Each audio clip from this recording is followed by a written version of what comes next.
ఈరోజు కంటక వాక్యం. నీవు నీ దేవుడైన యెహోవా యొద్ద యథార్థపరుడవై ఉండవలెను. ద్వితీయోపదేశకాండము 18వ అధ్యాయం 13వ వచనం. ప్రియులారా, మన దేవుడు పరిశుద్ధుడు. ఆయన నిత్యము స్తుతులను అందుకొనుటకు అర్హుడు. ఆయన తన పిల్లలమైన మనం ఎలా ఉండాలో మనకు నేర్పించువాడు.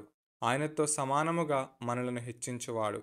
అందుకే మన దేవుణ్ణి బట్టి మనం సంతోషించువారమై ఉండాలి.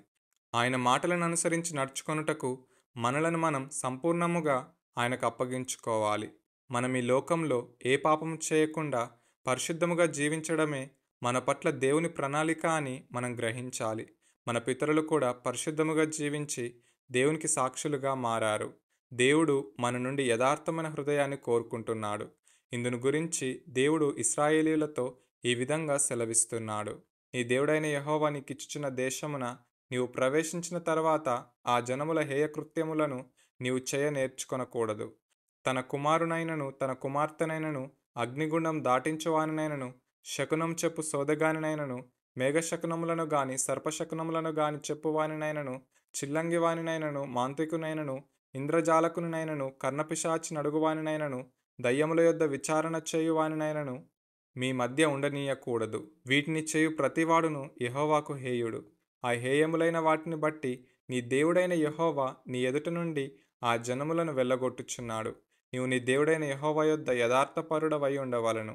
నీవు స్వాధీనపరచుకొనబోవు జనములు మేఘశకునములను చెప్పువారి మాటను సోదగార మాటను విందురు.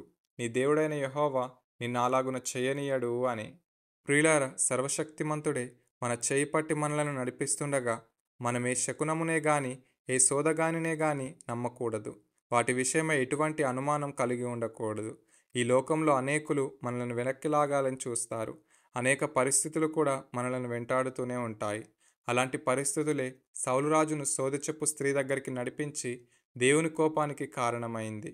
ప్రియులారా, ఎలాంటి పరిస్థితులు కలిగినా, ఎంతమంది మనలను దేవునికి దూరం చేయాలని చూసినా, మనం మాత్రం దేవునికి హేయమయ్యే ఏ క్రియను చేయకుండా ఉండుటకు బహు జాగ్రత్త పడాలి. అప్పుడే దేవుడు మనలను బట్టి సంతోషిస్తాడు.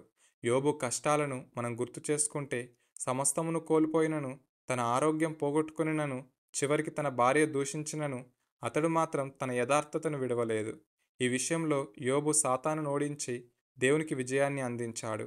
మనమందరం కూడా యోబు వంటి యథార్థత గల వారమై ఉండి దేవుని మన క్రియల మూలముగా గణపరచువారమై ఉందా? ఈ వాక్యము మన స్థితిగతులు ఎలా ఉన్నను దేవుని యందు విశ్వాసముంచాలని మనకు తెలియజేస్తుంది. కనుక ఈ రోజంతా ఈ వాక్యాన్ని ధ్యానిస్తూ యోబు వలె యథార్థవంతులముగా జీవిద్దాం. అటి అనుభవంలోనికి దేవుడు మనలను నడిపించునుగాక. ఆమేన్.